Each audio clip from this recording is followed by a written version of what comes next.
Well, hello. Happy Friday, everybody. It is me, your host, America's Supermom. I want to thank you for joining me for another episode of Keeping It Real with America's Supermom. I was really excited about that little countdown thing. I made that myself. I went to a StreamYard conference yesterday and I learned about making your own countdown clips. So I was having fun with that. But I am excited about my next guest. We actually met some time ago through Instagram, I believe. We got on a Zoom call and I think we scheduled our interview some time ago. But, technology happens. You've got all these different issues that can come up behind the scenes. But I'm so excited that we are not going to let that stop us. So I am here on a Friday. She is here on a Friday, and we are excited to share some great content with you today. So I do have Carol with me, and I am going to bring her right on so she can introduce herself. Hey, Carol. Hello, happy Friday. Happy Friday. How are you doing today? I'm doing well. Thank you. Awesome. Well, yeah, so we got connected. Was it through Instagram? I need to take a little journal because I'm just like, how am I meeting all these amazing people? Amen. And I'm just really grateful. I'm really grateful. Hmm. I believe it was Instagram. It might Hmm. have been Clubhouse. I think Yeah, it might I have think it been Clubhouse. Clubhouse. Yeah, it was And then we definitely. moved over the conversation to Instagram before they had Yeah, all the chat, the back, whatever chat thing they have now. But right. yeah, we just connected, and you invited me here, and thank you for that. Awesome. Well, tell everybody a little bit about yourself. You are amazing. I think we just had a great Zoom call. I remember everything that you do. And I was like, girl, you definitely got to be on the show because people need to hear what you have going on. So tell everybody a little bit about yourself. Well, hello everybody. My name is Carol Ben Davies, and I'm the CEO of College Bound Determination. And what I do is guide parents to strengthen their child for the realities of college. Now, what does that mean? You know how right now parents who have seniors have been stressing about the college admissions process? Hmm. And now they're stressing about whether they can afford wherever their child is going to go to school. Well, they think after they've made their decisions that the process is over. And what I do is really help them to understand that it's not over. The college journey has just begun. And I leverage my 22 years of experience working at 4 different institutions: public, private, small, medium, large, to really show parents and students what it takes to be a successful college student, how to avoid the common college pitfalls that I saw day in and day out in my various roles, how to help students have more breakthroughs and fewer breakdowns. So Mm. I really have a very holistic process in helping students to prepare and plan for college. It's not just about getting in and figuring out how to pay for it. And for too many students and families, that's where it stops. And I started my business because when I was in an office, I was serving as an assistant dean of students, and where I had been working with leaders and doing programs and student activities. I was in an office where students were not thriving, they were Mm. barely surviving. And mental health was really, I got to see the impacts of the stress and the overwhelm Mhm. that the college experience has on students. And what I kept hearing from students and families across all demographics was college is hard. This is not what I Mhm. expected. Right. They were Mhm. expecting because they had done so well in high school and in high school that Mhm. they were going to get to that campus and they were going to rock it out. They were going to have all A's like they've always had since kindergarten. They were going to have all the friends that they had since, like they did in high school. That they were going to have a smooth experience like they envision. Right. And Mhm. that wasn't the reality for many students. And I just felt someone needs to be out here really talking about the realities, the things that Mhm. college administrators stay up at night stressing about, the things that while parents are planning for the dorms and the IKEA bags to put all the furniture in, the bags in, that we are preparing for some very serious issues that we unfortunately anticipate happening on our campus. whether it's suicides, whether it's sexual assault, whether it's race relations and the impact of students coming together, not having a chance to talk about race in Right. schools. We're dealing with all of the reality of the experience of students who are young being away from home for the first time. So Mm. somebody needs to be out here helping our kids, and why not me? I love that. And I remember that time being in college and going off and having all the freedom to do what you want to do when you go to class and if you go to class, all these different things. So, talk to us about how you kind of knew that this was the thing for you, because I just remember we had our college advisors who would walk us through that process and tell us what the academic requirements were. And, if we did need to talk to somebody about some issues that we might be having, maybe, we felt like we were sad or things like that, it was kind of brought up a little bit. But what was it that really prompted you to kind of do something in addition to what's already out there, when they Well, were I having know those situations? there was a gap. I noticed a gap. Mm. Mhm. Now, my experience, as I mentioned, is over 20 years, 22 to be specific, in higher education. I've Mhm. done helping students to get into college with a very selective admissions process, where I worked in the admissions office at UNC Chapel Hill. Go Mhm. Heels. Hopefully, we'll beat those Dukies tomorrow. Um, and helping students to really take full advantage of what's going on outside the classroom. And so Mhm. when I noticed that the isolated situations that I had experienced with students in other roles were not so isolated, when Mm. all my responsibility was as an assistant dean of students was to serve students who had been referred to our office because they were experiencing anything that was academic, social, emotional, financial Mm. stressors. And I noticed that a lot of our conversations were based on what I just mentioned, that they were not prepared. When we all we Mm. talk about, just look at it. And then I started to look myself. When we Mhm. talk about college, what are we talking about? We're only Mhm. talking about how to get in. The Right. test scores, the essays, the activities, all those things that are very important to the process. Mhm. Very important to the process. How to get money, how to find scholarships. Mhm. That is not it. That is not preparing for college. What you've done is prepare for the college admissions process. That is it. Exactly. And That is so every true. opportunity that I have had to really look at what are we saying to students about college, it ends with the college admissions process. Mhm. Very few opportunities have I heard, and they're a very isolated few. Um, I'm going to give a shout out to a wonderful organization here in Indiana, the uh, Center for Leadership Development, CLD. They Mhm. do a really great job in helping students to have a holistic idea of college and what they can expect. Those organizations that have former students that were in their programs in their high school to come back and talk about the reality, like what it's Mhm. really like to be on your own, mom and dad not calling you and telling you and waking you up for class. You don't have to get permission to stay up at night. you know, Right. those are things that students need to think through and think about, right? Mhm. And there's so much. And if you're not preparing them, they just don't have a way to really wrap their head around, how am I going to handle this situation? So When I true. was working, I was so surprised because, again, I had worked in these other areas: leadership, fraternity and sorority life, multicultural affairs. I mean, I Mhm. did all of these different activities, all the things that when you think about college is all the fun stuff, right? Mhm. But it's not all fun. College is So not true. that fun. So And I true. realized that the further away you get from your collegiate experience, the more fun it felt.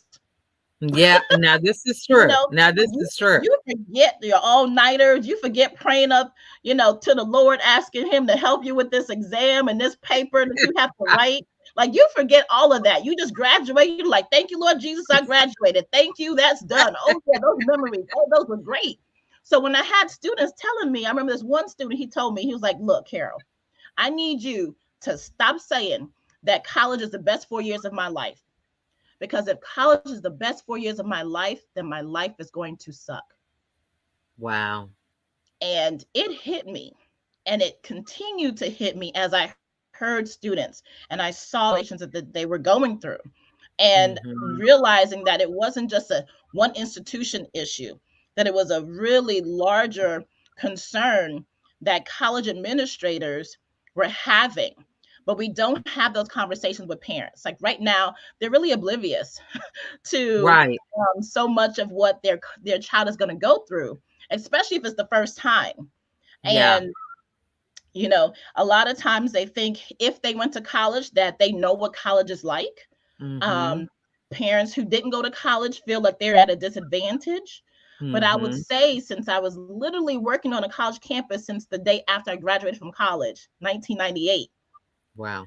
that there has been a lot of changes Lots. in that time. When I Yeah. graduated, we didn't have, like, cell phones were starting to get on the scene. Mhm. I still remember when a friend of ours would go home, record South Park, and bring it on the VHS so we could watch it all together in our rooms. Yeah. So when I had conversations with parents and they're like, well, I don't understand why it's so hard for them to make friends. My college Mhm. experience wasn't like that.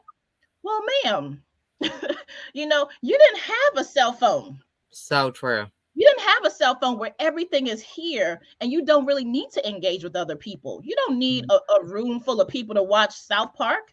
Yeah. You could do that by yourself. And so Mhm. I don't think parents understand how much the world has changed, how much So college true. has changed, how much this generation of students has changed, and helping to think about that in the context of preparing them for college today, not 1998. How are you preparing them for college today? Today, college is really stressful. Today So is a true. mental health crisis. Today, college is way more expensive. A lot of parents like, oh, I worked my way through school. Okay, that's good. When it wasn't that expensive, you could do that.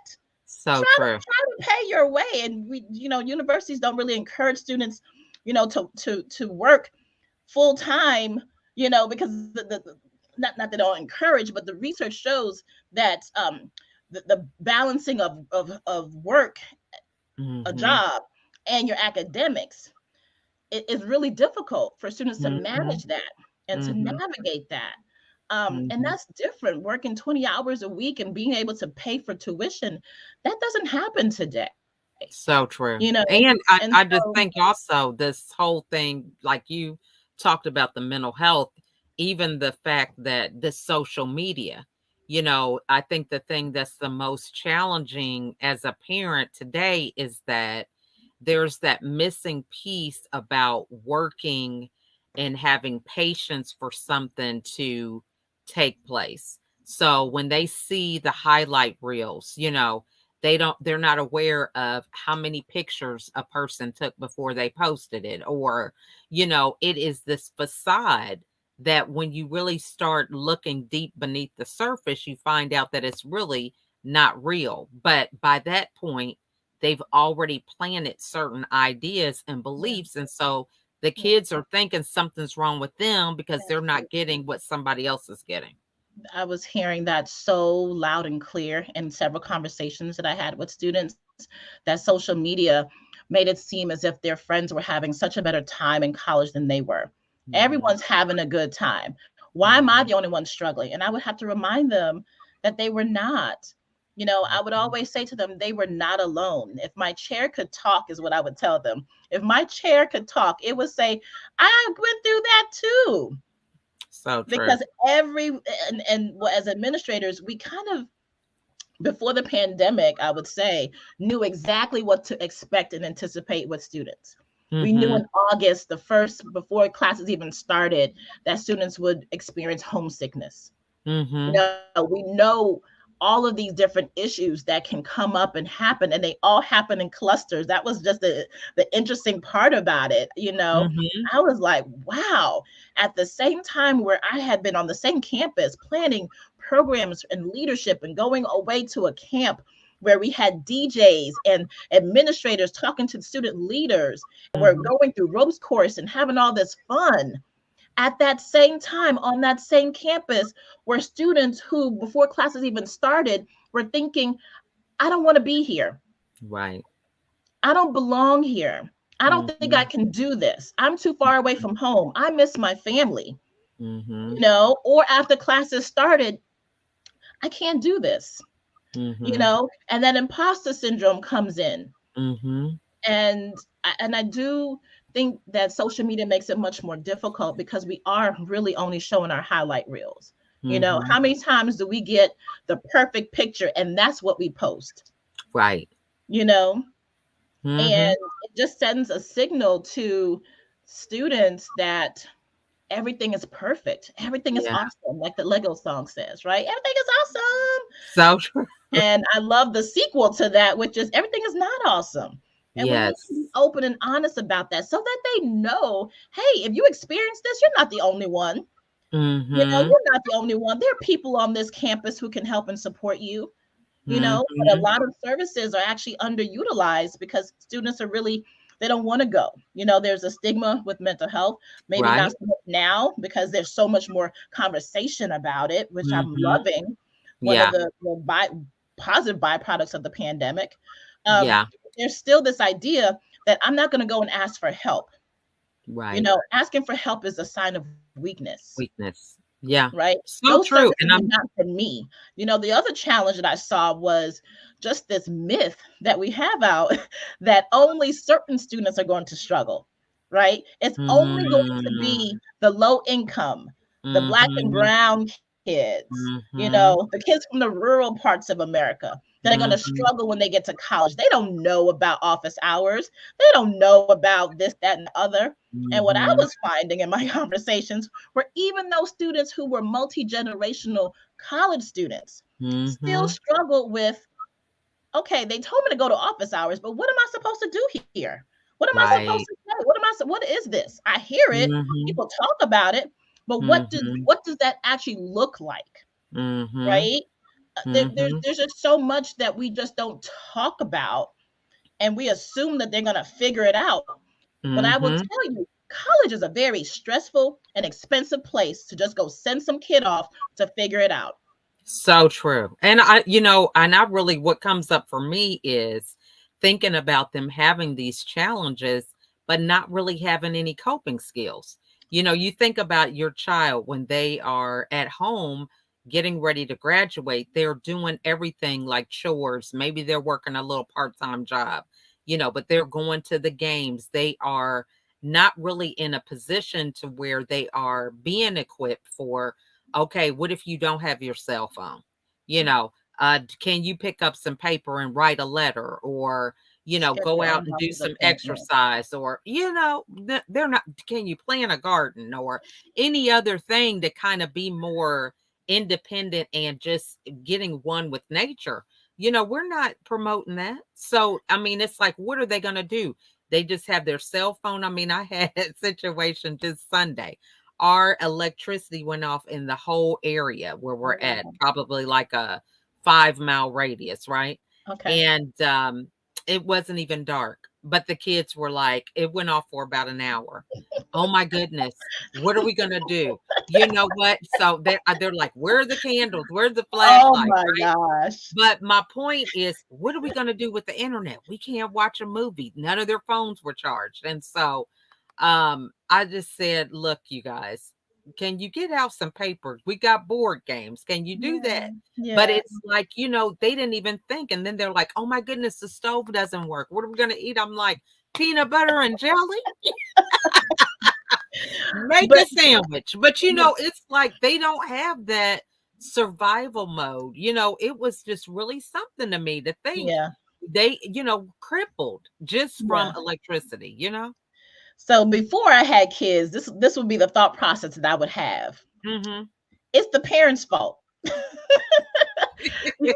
Before I had kids, everything was on the Exactly. parents. What's wrong with these parents? They would come and call my office. What is wrong with these parents? Exactly. And then I had my own kids, and then everything changed. I understand it now.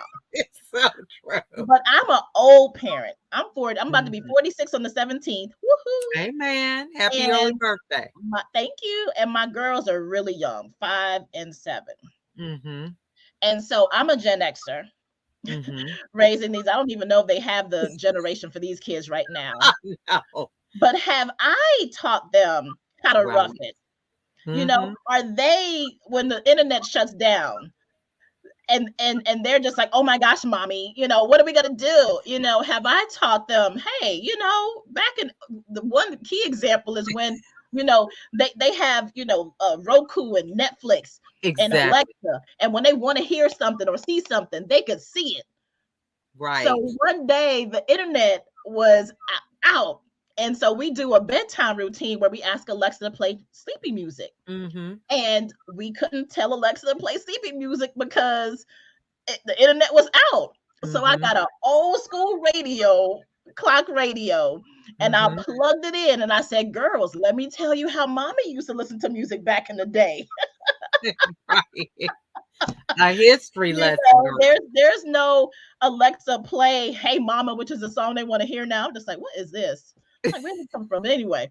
But I was like, you just listen to the song. If you like the song, you had to wait to hear it again. There was Mhm. no, so this instant gratification, Yes. it's on the society that we have now and the ease, Mhm. but it's also Mhm. on us parents to empower them with Mhm. those life skills that helped us to be resilient. Yes. And as a parent, I understand that we want to protect our kids, right? Mhm. We want to protect them. We want to make things smooth. I used to be like somebody who talked bad about helicopter parents. Like, oh my God, these helicopter parents always hovering. What are they Right. doing? Let me tell you, when they put that baby in my arms, I was like, oh my God. Everything I had ever said about parents kind of came back at me. It all came back. That's why I started this business. Truth be told, I started my business while like I had the idea when I had my first daughter, but then Right. when the second one came and I had maternity leave, and she was so calm and chill. I was like, I got to do something. And then I was like, parents need help with this. Because I Yeah. remember when I was in admissions, this woman had called and she was like, what I need to do to get my child into Carolina? Her kid wasn't even in first grade yet. And I was like, what? But it made me think like Yeah. there actually are things that you can do that's not part of the Mhm. academic piece, So true. like in terms of their character and helping to build that resilience and Mhm. helping them to have a growth mindset. So And true. those are things that I saw were a challenge for some of the brightest of students. So they Mhm. had gotten in, they did everything they were supposed to do, but when you're not used to failing Right. and you take that on, and then you start had to have an identity crisis, and you start feeling like you're a failure, not that you failed, but you're a failure. Girl, you speaking my story, okay? It's like I'm teaching them now. We're having these Yes. conversations now, Yes. because my daughter, she wants to do well. She wants to make us proud. She's Mhm. like, I'm not making A's. I know you're not proud, and I'm just like, baby, you're working hard. I Mhm. love that about you. I love Mhm. your character. You can't teach character, you know? Exactly. And so I'm trying to get her, because she's already got it at such a young age, as 7, that Mhm. she's supposed to make all A's. And Yeah. I'm trying, this parent journey is something else. Because It's something I else. know, I want my baby girl to get to my alma mater. She got to go to Carolina. So she has to, what I'm I saying? know I that's got my right. I got my picture, the old well back there. You know, when they were babies, they go heels go, and so I'm just like, on one hand, I'm like, yeah, baby, effort, your character. Yes. But I but totally get I that. read those applications. We didn't care about that character if you didn't have the grades. So You know what true. I'm saying? Yeah. But We didn't I care mean, about you the bring up character. some good We just points checked. because it is those life skills Yeah, that help you to be flexible, yeah, and I mean, everything you're saying about not knowing how to fail, I mean, that was just my story. I could yeah. handle the academics, but after that academic course, then it's like I was an only child, then Mhm, boom, 15 kids. Now, of course, they mhm. didn't all come at the same time, but it was that thing to where I was talking to my daughter today, and so I was like, "Yeah," because my oldest daughter is getting ready to turn 30 in July. Okay. And I said, "Wow, she's gonna be 30." I said, "I remember I had this thing that I was not having any kids after 30." Oh, And so she was like, I said, "That went out the window." And so she said, "Well, how many kids did you have at 30?" And I said, "Well, let's see. 8 kids by the wow. time I was 30." And I'm like, that is crazy, but when you're going through it, you don't think about it. But Yeah, I yeah, say that that was totally different than the whole story that I had mapped out for myself. yeah. So when I was dealt that hand, I didn't know what to do. I didn't know, nobody stayed home that everybody I met was college bound and I just had nothing in common. I just didn't know what to do. And so Mhm. I think that is so true to realize that it doesn't matter what anybody else is saying on the outside because we hear our voice the most. Yeah, So if you're telling yourself you're a failure, yeah, what people are saying, it's just bouncing off and going right off. It's not even penetrating yeah. beneath the surface. So you bring up a very good point about that. Yeah, I would actually hand out mirrors in my office, Mm. and tell students that they would never say to themselves, to other people, to someone else, what they say to themselves. Mm. And the mirror was to remind them to be their own best friend, to speak kindly to themselves. Mhm. Because one of the, as much as we focus on the academics, that Mhm. mindset, Girl. if you don't have the right mindset, if you can't quiet those voices, and I'm not saying I'm perfect, I have lots of, Right. I have constant conversations like, no, that's not true. I got to bring out some Bible verses, to speak to myself, right? Yes. But it's practice, right? I Yes. don't get stuck in that thought, right? Mhm. It's easy to get stuck in that thought, though. Mhm. It's It really is. easy to get stuck in some of the negative thoughts. Imposter Mhm. syndrome really plagues a lot of individuals, you know, Mhm. and the idea that maybe you're not good enough, you Mhm. know, um, you can't compete with all of these bright people. Mhm. Um, it can really stifle your productivity and what you're trying to Mhm. do. You Mhm. can be you can self-sabotage with the So true. ways that you think.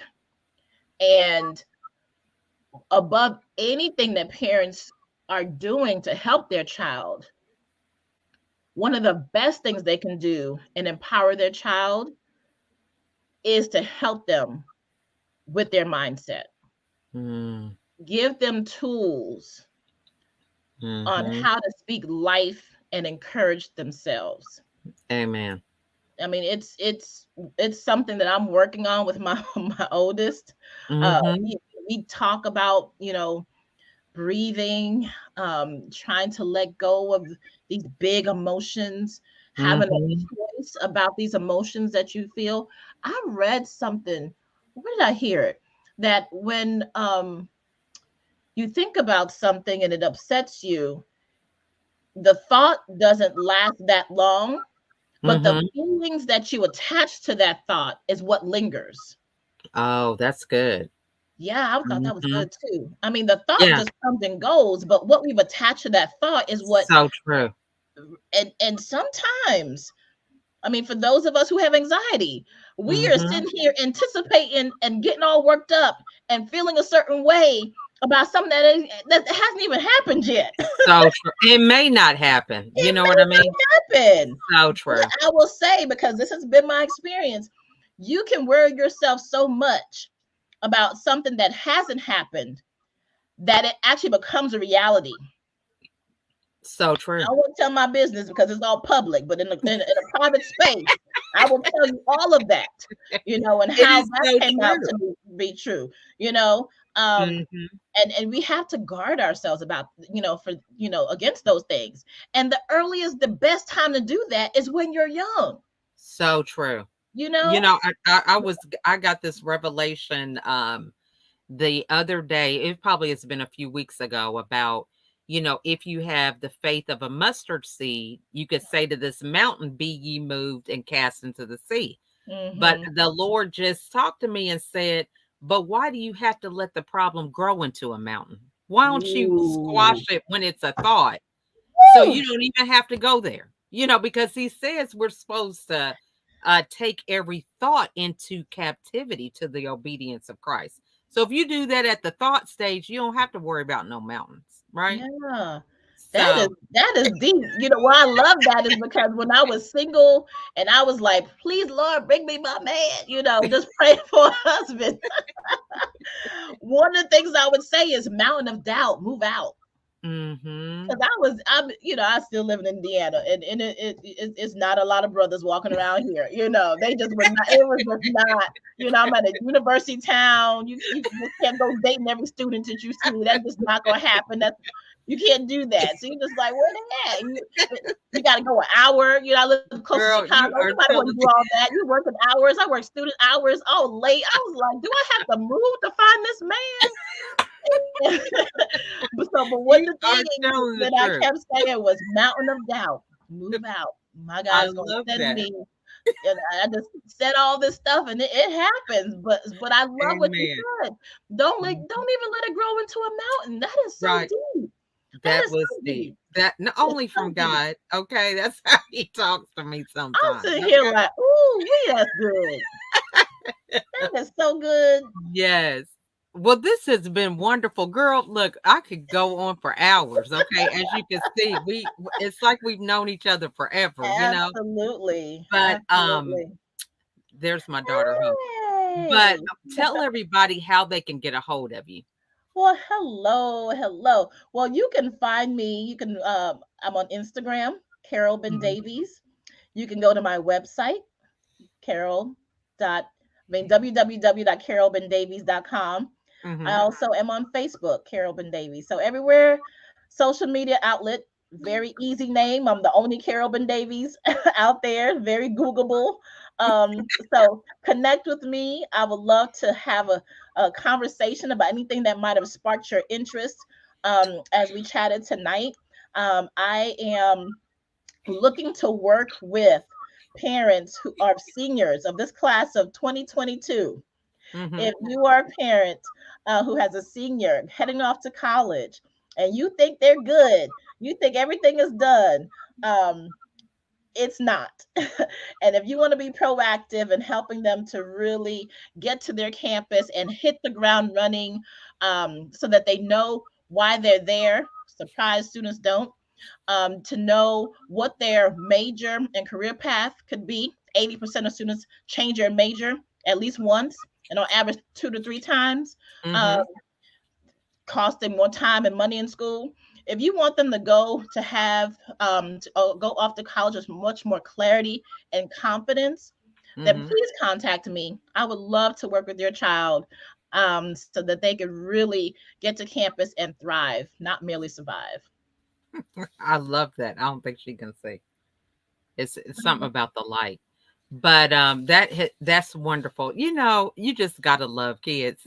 I This is do. our I youngest, do. and she's 8. She Okay. doesn't meet a stranger, and she has no problem being on camera.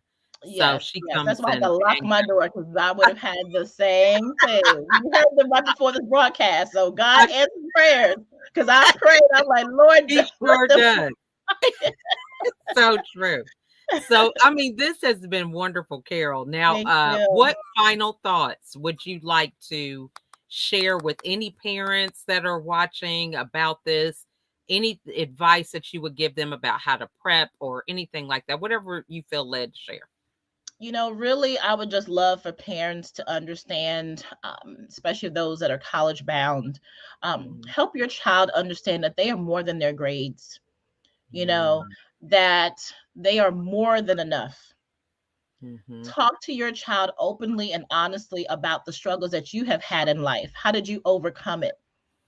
Don't wait until they are experiencing challenges and hangups when they're away from you to try to figure this thing called life out. Just because they're 18 doesn't mean that they don't need you. They are an adult legally, but they are still a child. Their brains are not fully developed until 22 and 25. And so they still need you in this very critical time in their lives. So be there, be present, listen, and really listen. Mm-hmm. We can't read it, honey, because You can't read it. I love, let me see what it says. I love doing broadcasts with mommy. Uh, Okay. we should have a broadcast with kids one day. We should. Okay. Look, I'll tell her she'll plan it out because she definitely will be like, so mommy, when are we going to do that broadcast? You remember that lady? She said it, that day when I was sitting in the chair, girl, they got They memories. Like, remember. they don't They have forget a thing. very good Okay. memories. Very Yes. good memories. Well, this has been amazing, and Thank you so so much for this glad that we got opportunity. connected. And we will. Absolutely. We'll have to come back for part two with the kids. That'll That be sounds fun great. because That to sounds see great. how she is got jokes. Okay, I tell you. You just do you want to say anything? Little She has superstar over some there. daughters that are 5 and 7. Do you want to say Yeah. something instead of? Go ahead, say something. Tell me your name and what would you like to do a show with her daughters? What kind of show should y'all have if we So had since y'all you're there? older than my girls, what advice you have for a first grader? Um, be yourself. Amen. I love that. Out of the mouth of babes. Amen. They keep us on our toes. That's so true. Great advice. All right. Well, we want to thank all of y'all for watching. This has been a wonderful show. Great conversation about how we as parents can actually empower our children, Yeah. and some different words of wisdom that we could use to live by. So, Carol, again, we want to thank you for joining us. And if you guys have any questions, feel free to reach out to Carol, or you can leave a question in the comments and we'll be sure to get those Absolutely. answered I'll for you. come back and respond. Awesome. Well, thank you guys so much for watching. And we want to wish y'all a wonderful weekend. And we will see you all on the next episode. Bye for now. Bye.